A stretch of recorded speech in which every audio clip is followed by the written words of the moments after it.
ओम नमो भगवते वासुदेवाय। ओम नारायणाय।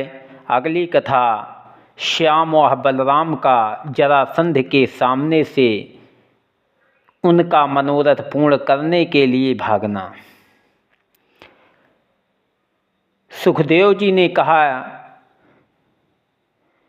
हे परीक्षित, श्याम सुंदर मुचकुंद को विदा करके मथुरा में चले आए।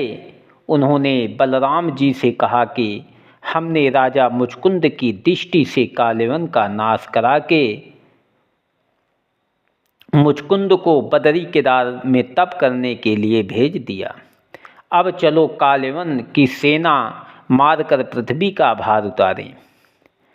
ऐसा कहकर दैत्य संहारण बलराम समेत मथुरा से बाहर निकले और कालेवन की सेना में चले गए। संकर्षण को साथ ले माखन प्रभु करतार, कालेवन की सेन सब हति एक ही बार। जब क्षण भर में श्याम व बलराम हलवा मूसलवा बाणों से मिलेच्छों को मार कर चले, तब राजा जरासंध ने अपनी सेना समेत पहुंचकर उन्हें घेर लिया। उस समय वैकुंठनाथ भक्तवत्सल ने जरासंध का मनोरथ पूर्ण करने के लिए बलराम समेत उनके सामने से पैदल भागे। तब जरासंध के मंत्री ने कहा कि महाराज, तुम्हारे प्रताप के सामने कौन ऐसा सूरवीर है जो ठहर सके। देखो, राम व कृष्ण दोनों भाई घर दुआर छोड़कर आपके डर से नंगे पांव भागे जाते हैं। जब जरासंध ने भी दोनों भाइयों को अपनी आँखों से भागते हुए देखा, तब अपनी सेना समेत उनके पीछे दौड़ा और पुकार कर यूँ कहा, काहे डर के भागे जात, ठाढ़े रहो करो कछु बात। गिर उठत कंपत क्यों भारी, आई है धृग मृत्यु तुम्हारी। इतनी कथा सुनकर सुखदेव जी बोले, हे परीक्षित, जब श्याम व बलराम नारद जी का वचन सत्य करने के लिए लोक व्यवहार दिखलाकर जरासंध के सन्मुख से भागे, तब वह बड़े हर्ष से उनके पीछे दौड़ा। दोनों भाई भागते हुए प्रवर्षण पहाड़ पर जो 11 योजन ऊंचा था, उसमें से सिवाय एक रास्ते के दूसरी राह नहीं थी, चढ़ गए और पहाड़ के ऊपर जाकर खड़े हुए। देखी जरासंध कहे पुकारी, शिखर चढ़े बलभद्र मुरारी। अब यह कैसे जाय पराए, इस पर्वत को देव जलाए। ऐसी आज्ञा पाते ही उसके सेवकों ने उस पहाड़ को, जहाँ सदा पानी बरसता था, लकड़ियों का ढेर चारों ओर इकट्ठा करके उसमें आग लगा दी और जो राह पहाड़ पर चढ़ने की थी, वहाँ जरासंध आप खड़ा हो गया। जब थोड़ी देर में वह अग्नि पर्वत के शिखर तक जा कर बुझ गई, तब वह उस अग्नि में दोनों भाइयों का मरना समझकर मथुरापुरी को चला आया और वहाँ ढिंढोरा पिटवा दिया। जितने स्थान राजा उग्रसेन व वासुदेव के उस नगर में थे, सब खुदवा कर उस जगह नए स्थान बनवा दिए और अपना कारोबार वहाँ छोड़कर सेना समेत हर्षपूर्वक मगध देश में आया। श्याम सुंदर ने बलराम जी से कहा कि बड़े सोच की बात है, जो हमारे चरण आने पर भी यह पहाड़ जल जावे। ऐसा कहकर वैकुंठनाथ ने उस पहाड़ को अपने चरणों से ऐसा दबा दिया कि पाताल में चला गया और आग बुझने के उपरांत फिर उसी तरह उठा दिया। तागिरिवर ते कूद के माखन प्रभु यदुराए, राम सहित श्री द्वारिका पल में पहुँचे जाए। उन्हें देखते ही सब द्वारिकावासी प्रसन्न हो गए और मुरली मनोहर की दया से आनंद पूर्वक वहाँ रहने लगे। कुछ दिन बीते, राजा रेवत ने ब्रह्मा जी की आज्ञानुसार रेवती नाम की अपनी चंद्रमुखी व मृगलोचनी कन्या को द्वारिकापुरी में लाकर बलराम जी से विवाह दिया। श्याम सुंदर बलराम जी समेत कुंडनपुर में जाकर रुक्मणी नाम की राजा भीष्मक की कन्या को, जो शिशुपाल को मांगी हुई थी, अनेक राजाओं से बलजोरी हर ले आए और अपने घर लाकर उसके साथ विवाह किया। यह सुनकर परीक्षित ने विनय किया कि श्री कृष्णचंद्र रुक्मणी को बहुत राजाओं में से किस तरह जीत कर ले आए थे। माखन प्रभु के कर्म गुण सुने महासुख होए, जो कोई ऋषि मुनि से सुने बड़ी भाग्य हैं सोए। यह वचन सुनकर सुखदेव जी बोले, हे राजन, बड़ा प्रतापी विदर्भ देश का राजा भीष्मक कुंडनपुर में रहकर धर्मपूर्वक राज्य करता था। रुक्म, ग्रज आदि 5 पुत्र उसके हुए। जब रुक्मणी नाम की कन्या महासुंदरी राजा भीष्मक के यहाँ उत्पन्न हुई, तब उसने मंगलाचार्य मनाकर ज्योतिषियों से उनके जन्म लग्न का फल पूछा। पंडितों ने कहा कि हमारे विचार में यह गुण व रूप व शील को सागर होकर आदि पुरुष भगवान से ब्याही जाएगी। यह सुनकर राजा ने बड़े हर्ष से पंडितों को सम्मान पूर्वक विदा किया। जब राजकुमारी प्रतिदिन चंद्रकलासी बढ़कर कुछ सयानी हुई, तब एक दिन नारद मुनि कुंडनपुर में गए और उसका हाथ देखकर रुक्मणी से कहा कि तेरा विवाह कृष्णचंद्र आनंद कंद वैकुंठनाथ के साथ होगा। यह बात सुनकर रुक्मणी बहुत प्रसन्न हुई। नारद मुनि ने द्वारिकापुरी में जाकर कहा, हे वैकुंठनाथ, राजा भीष्मक के एक कन्या रुक्मणी नाम लक्ष्मी के समान अति सुंदरी उत्पन्न हुई है, तुम्हारे विवाहने योग्य है। यह बात सुनते ही केशवमूर्ति अंतर्यामी को भी उनकी चाह हुई। उन्हीं दिनों याचकों ने कुंडनपुर में जाकर मुरली मनोहर का यश और जो जो काम उन्होंने गोकुल व वृंदावन मथुरा में किए थे गाया। तब वहाँ के लोगों को श्याम सुंदर के दर्शन की इच्छा हुई। जब इस बात की चर्चा होते होते राजा भीष्मक को खबर पहुंची और उसने भी उन याचकों को राज मंदिर पर बुलवाकर श्याम सुंदर का यश गवाया, तब राजा व रानी आदि उनकी लीला सुनकर अति प्रसन्न हुए। चढ़ी अटारी रुक्मणी सुंदरी हरि चरित्र ध्वनि सोनन परी, अचिरज करे भूल रहे फेर उचकी कर देखन चाहे, सुनि कर कुंवर रही मन लाए, प्रेम लता उर उपजी आए, अति आनंदमय भई सुंदरी, उसकी सुधि बुद्धि हरि गुण हरि। इतनी कथा सुनाकर सुखदेव जी बोले, हे परीक्षित, पहले रुक्मणी नारद मुनि से मुरली मनोहर का गुण सुन चुकी थी।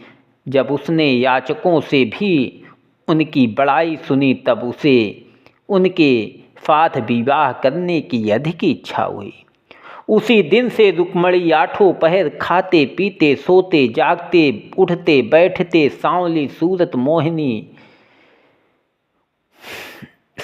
सूरत मोहन प्यारे का ध्यान प्रेम पूर्वक करने लगी और उनके मिलने के वास्ते प्रतिदिन पार्वती जी का पूजन करे यह वरदान मांगती थी, मुझे पर गौरी कृपा तुम करो, यदुपति पति दे मम दुख हरो। कमल नयन के ध्यान में मग्न रहे दिन रैन, खान पान क्यों कह लहे नहीं छड़ ये चैन। जब रुक्मणी ने दिन रात मोहिनी मूर्ति का ध्यान रखकर अपने मन में यह प्रण किया कि श्याम सुंदर के सिवा दूसरे से विवाह न करूँगी, तब उनके माता पिता भी यह हाल जानकर इसी बात में प्रसन्न थे। जब कभी रुक्मणी मनहरण प्यारे के विरह में उदास होकर रोने लगती थी, तब उनकी सहेलियां नंदलाल जी के बाल चरित्र की चर्चा करके उन्हें प्रसन्न कर देती थी। या विधि लीला कृष्ण की गावे सब दिन रैन, सो सुन के श्री रुक्मणी लही सदा सुख चैन। एक दिन रुक्मणी सहेलियों के साथ खेलती हुई राजा के पास आई। तब भीष्मक ने उन्हें विवाहने योग्य देखकर मन में कहा कि अब इनका विवाह जल्दी नहीं करता तो संसारी लोग मेरी निंदा करेंगे। जिसके घर कुंवारी कन्या तरुण हो जाती है, उसे दान व पूर्ण जप आदि शुभ कर्म करने का फल नहीं मिलता। ऐसा विचार कर राजा ने अपने 5 बेटों, मंत्री और इष्ट मित्रों को सभा में बैठाकर कहा कि अब रुक्मणी सयानी हुई, इसलिए कोई राजकुमार व कुलीन व सब गुणों में भरा हो ठहराना चाहिए। यह बात सुनकर सभा वालों ने अनेक राजकुमारों का नाम बतलाकर उनके रूप व गुण का वर्णन किया, पर राजा के मन में कोई नहीं भाया। रुक्माग्रज उनके बड़े बेटे ने कहा कि हे पृथ्वीनाथ, चंदेली नगर में राजा शिशुपाल कुलीन व बलवान है। रुक्मणी उसे विवाह कर संसार में यश लीजिए। जब राजा उनकी बात पर भी नहीं बोले, तब राजा के छोटे पुत्र रुक्मकेश ने कहा, रुक्मणी पिता कृष्ण को दीजे, वासुदेव से नाता कीजय। यह सुनि भीष्मक हर से गाता, कहो पूत तुम अच्छी बाता। तू बालक सबसे बड़ ज्ञानी, तेरी बात भली हम जानी। तरुण छोट सो पूछ के, कीजय मन परतीति। सारे बचन गहि लीजिए, यही जगत की रीत। यदुवंशियों में राजा सूरसेन बड़े प्रतापी हैं। उनके पुत्र वसुदेव ऐसे धर्मात्मा है जिनके घर आदि पुरुष भगवान ने श्री कृष्ण नाम से अवतार लिया और राजा कंस आदि का धर्मियों को मारकर सब यदुवंशियों व प्रजा को बड़ा सुख देते हैं। ऐसे द्वारिका नाथ को रुक्मणी देकर संसार में यश व बड़ाई लेना उचित है। यह वचन सुनकर राजा के तीनों छोटे पुत्र और मंत्री आदि सभा वालों ने बहुत प्रसन्न होकर कहा, महाराज आपने बहुत अच्छा विचारा है कि ऐसा वर घर दूसरा नहीं मिलेगा। यह बात सुनते ही राजा का बड़ा पुत्र रुक्मग्रज, जिसके सम्मत से राजा राजकाज होता था, सब सभा वालों पर झुझला कर बोला, समझ न बोल तुमाह गंवार, जानत नाही कृष्ण व्यवहार। 12 वर्ष नंद के रही हों, तब वही ऋषभ कहाँ कही हूँ। जन्म भयो यदुवंश में, बस्यो नंद घर आए। कामरिया लेकर लकुट, फिरे चरावत गाय। हे पिता, वह ग्वाल गंवार उसकी जाति पाति का क्या ठिकाना है। उसे कोई नंद जी का बेटा जानता है और कोई वसुदेव का बालक कहता है। आज तक यह भेद अच्छी तरह नहीं खुला कि किसका बेटा है। यदुवंशी कुछ प्राचीन राजा नहीं हैं, थोड़े दिनों में बढ़ गए हैं। इनसे उनकी गिनती तिलकधारी राजाओं में नहीं हो सकती। कदाचित श्री कृष्ण वसुदेव यादव का पुत्र समझा जावे तो भी यादव लोग हमारी बराबर कुलीन नहीं हैं। वह अपनी कन्या हमको दे तो उचित है। इसके सिवा श्री कृष्ण राजा उग्रसेन का सेवक कहलाता है। उसे रुक्मणी विवाह कर संसार में क्या यश पावेगी। बैर वह विवाह बराबर वालों से करना चाहिए। रुक्मणी का विवाह कृष्ण के साथ करने से सब लोग मुझे ग्वाल का साला कहेंगे। मैं अपना मुँह लोगों को कैसे दिखलाऊंगा। यह विधि गुण भरे कंधाई, तासो हमें नहीं करत सगाई। इसलिए तिलकधारी राजा शिशुपाल से, जिसके प्रताप वह डर से दूसरे राजा थर थर कांपते हैं, रुक्मणी का विवाह कर दीजिए और कृष्ण का नाम मेरे सामने मत लीजिए। जब यह वचन सुनकर सब सभा वालों अपने अपने मन में पछताकर चुप हो रहे, तब राजा भीष्मक बड़ा पुत्र समझकर कुछ नहीं बोले।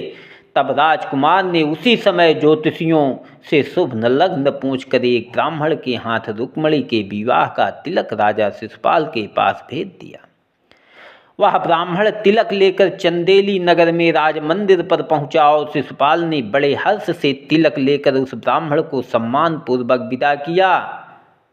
वह ब्राह्मण कुंडनपुर में चला आया और राजा भीष्मक व रुक्मकृत से तिलक लेने का हाल कहकर बोला, राजा शिशुपाल बड़े धूमधाम से बारात साजकर विवाहने आते हैं, आप अपने यहाँ तैयारी कीजिए। यह बात सुनकर पहले राजा भीष्मक बहुत उदास हो गए, फिर अपने मन को धैर्य देकर रानी से यह सब हाल कहा। रुक्मणी के विवाह का मंगलाचार्य होने लगा। राजा ने अपने मंत्रियों को विवाह की तैयारी करने के लिए आज्ञा दी। कुंडनपुर में यह चर्चा घर घर होने लगी कि राजा रुक्मणी का विवाह श्री कृष्ण जी से करते थे, पर रुक्मग्रज ने नहीं होने दिया। अब शिशुपाल के साथ उनका विवाह होगा। इतनी कथा सुनाकर सुखदेव जी बोले, हे राजन, राज मंदिर में केले के खंभे गाड़कर सोने का कलश धरने के उपरांत मड़वा तैयार हुआ। स्त्रियां मंगलाचार्य गीत गाकर अपने कुल की रीति करने लगी। राजा ने न्योता भेजकर अपने इष्ट मित्रों को बुलाया। नाच रंग आदि अनेक तरह का मंगलाचार्य वहाँ होने लगा। तब दो चार सखियों ने आकर रुक्मणी से कहा कि तेरा विवाह रुक्मग्रज ने राजा शिशुपाल के साथ ठहराया है, सो अब तू रानी होगी। यह बात सुनते ही रुक्मणी अपने मन में बहुत उदास होकर बोली, हे प्यारी, मेरे स्वामी मनसा वाचा कर्मणा श्याम सुंदर वैकुंठनाथ हैं, उनके सिवा मैं दूसरे को अपना पति बनाना नहीं चाहती। ऐसा कहकर रुक्मणी सोच व विचार करने लगी। सोचते महा करें दुख भारी, मिले कौन विधि कृष्ण मुरारी। माखन प्रभु को दरस को कहीं विधि करऊँ उपाय। पुरी द्वारिका दूर अति कछु नहीं बने बनाए। रुक्मणी ने बहुत सोचकर विचार कर मन में यह बात ठहराई कि किसी को मुरली मनोहर के पास भेजकर अपनी इच्छा उनसे प्रकट करना चाहिए। जब रुक्मणी ने इसके सिवा दूसरा कुछ उपाय उत्तम नहीं देखा, तब एक बुद्धिमान ब्राह्मण को अपनी माता पिता व भाई से छिपाकर बुलाया और अपना मनोरथ कहने व चिट्ठी देने के उपरांत हाथ जोड़कर उनसे विनय किया, महाराज, आप कृष्ण कृपा करके तुरंत यह चिट्ठी द्वारिका में ले जाइए और कृष्ण जी के हाथ देकर मेरा संदेशा कहने के उपरांत उन्हें अपने साथ वहाँ ले आइए, तो जन्म भर आपका गुण मानकर यह समझूंगी कि तुम्हारी दया से मैंने द्वारिका नाथ को स्वामी पाया। यह वचन सुनते ही वह ब्राह्मण रुक्मणी से विदा होकर मुरली मनोहर का ध्यान करता हुआ द्वारिका को चला। वैकुंठनाथ की कृपा से तुरंत वहां पहुंचकर द्वारिकापुरी की शोभा इस तरह पर देखी कि रत्न जड़ित स्थान वहां बने हैं, घर घर मंगलाचार्य व कथा पुराण हो रहा है। जब वह ब्राह्मण यह सब शोभा व आनंद देखता हुआ श्याम सुंदर की द्रोणी पर जहाँ हजारों द्वारपालक खड़े थे जा पहुँचा। वहाँ मारे डर के भीतर जा नहीं सका। तब द्वारपालकों ने उस ब्राह्मण से पूछा, को हो आप कहाँ से आए, कौन देश की पाती लाए। सकल व्यवस्था आपनी 300 कही जनाए। कुंडनपुर को विप्र हो अब ही पहुँचो आए। उस ब्राह्मण का हाल सुनकर इस एक द्वारपाल बोला, महाराज, तुम किस वास्ते यहाँ खड़े हो। हमारे स्वामी के स्थान में किसी ब्राह्मण को जाने के लिए मना नहीं है। आप बेधड़क भीतर चले जाइए। श्याम सुंदर सामने सिंहासन पर बैठे हैं। वो तुम्हारा बड़ा आदर करेंगे। यह वचन सुनते ही जब वह ब्राह्मण कृष्णचंद्र के सामने, जहाँ वह जड़ाऊ सिंहासन पर पीताम्बर पहने बैठे थे, चला गया, तब त्रिलोकीनाथ ने ब्राह्मण को देखते ही सिंहासन से उतरकर दंडवत की, सम्मान पूर्वक अपने पास बैठाया और बड़े प्रेम से पूछा, महाराज आप कहाँ से आए हैं? जिस देश में आप रहते हैं वहाँ का राजा अपने कर्म धर्म से रहकर प्रजा का पालन और ब्राह्मण की सेवा अच्छी तरह करता है या नहीं?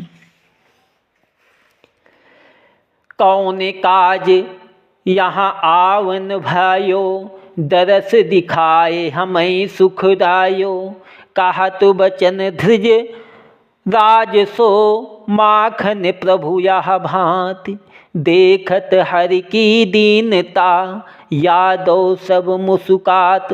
यह वचन सुनते ही वह ब्राह्मण रुक्मणी की चिट्ठी उनके आगे रखकर बोला, हे कृपा निधान, मेरे आने का यह कारण है कि कुंडनपुर में राजा भीष्मक की कन्या रुक्मणी आपका नाम व गुण सुनकर दिन रात यह इच्छा रखती है कि तुम्हारे चरणों की दासी हो। उसका पिता उसे तुम्हारे साथ विवाहना चाहता था, परंतु बड़े राजकुमार रुक्मग्रज ने यह बात न मानकर उसकी सगाई शिशुपाल से की है। इसलिए वह बहुत राजाओं को साथ लेकर बड़े धूमधाम से कुंडनपुर में विवाह करने आवेगा। रुक्मणी मनसा वाचा कर्मणा तुम्हारे चरणों में पीठ रखकर उनके साथ विवाह करना नहीं चाहती। इसी वास्ते राजकुमारी ने व्याकुलता से चिट्ठी भेजकर तुम्हें बुलाया है। यह वचन सुनते ही केशव मूर्ति भक्त हितकारी ने बड़े हर्ष से वह चिट्ठी उसी ब्राह्मण को देकर कहा कि तुम इसको पढ़ो। ब्राह्मण वह चिट्ठी पढ़कर सुनाने लगा। उसमें रुक्मणी ने लिखा था, हे त्रिलोकीनाथ अविनाशी पुरुष, तुम्हारे बराबर कोई दूसरा सुंदर नहीं है, सो मेरी विनय सुनिए। हे परब्रह्मा परमेश्वर, मैं आपके स्तुति सुनकर मनसा वाचा कर्मणा अपने को तुम्हारी दासी समझती हूँ, तुम्हारे सिवा दूसरे को नहीं चाहती। आप भी दयालु होकर मुझे अपने चरणों के पास रखिए। यद्यपि मैं आपके योग्य नहीं हूँ, पर आपकी दासियों में रहेंगी। मेरा बड़ा भाई बरजोरी मुझे शिशुपाल से विवाहना चाहता है, पर मैं यह बात ना चाहकर प्रेम पूर्वक इच्छा रखती हूँ कि तुम्हारी सेवा करके अपना जन्म सफल करूं।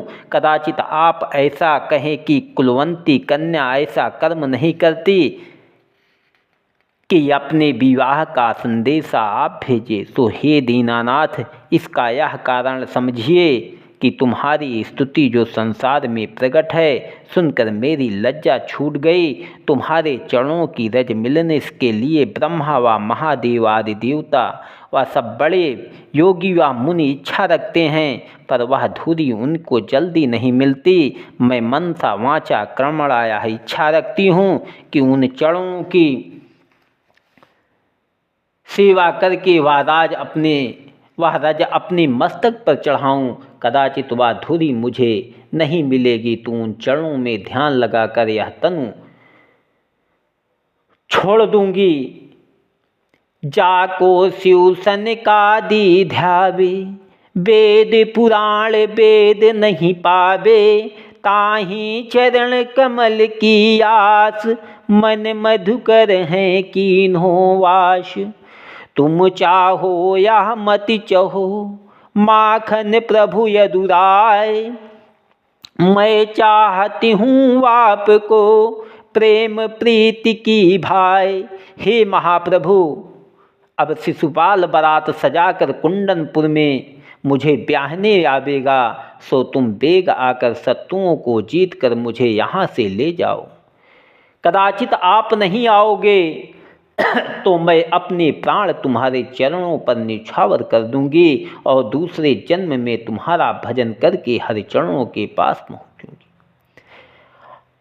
हो तुम्हारी चेरी की चेरी, तुमको शकल लाज है मेरी। कृपा करो मोहन यदुनाथा, रथ चढ़ चलो विप्र के साथा। हे दीन दयालु, ऐसा मत करना कि सिंह का आहार गीदड़ ले जावे।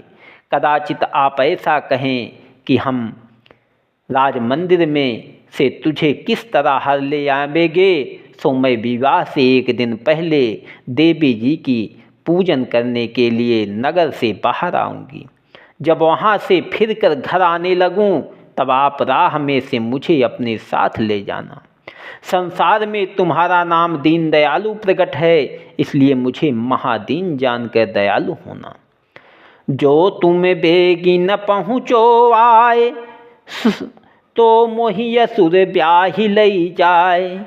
यह विधि पाती श्रवण करी, माखन प्रभु करितार। कुंडनपुर के चलन को मन में की हो विचार। ओम नमो भगवते वासुदेवाय, ओम नारायणाय नमः। अगली कथा रुक्मणी को श्याम सुंदर का हर ले जाना।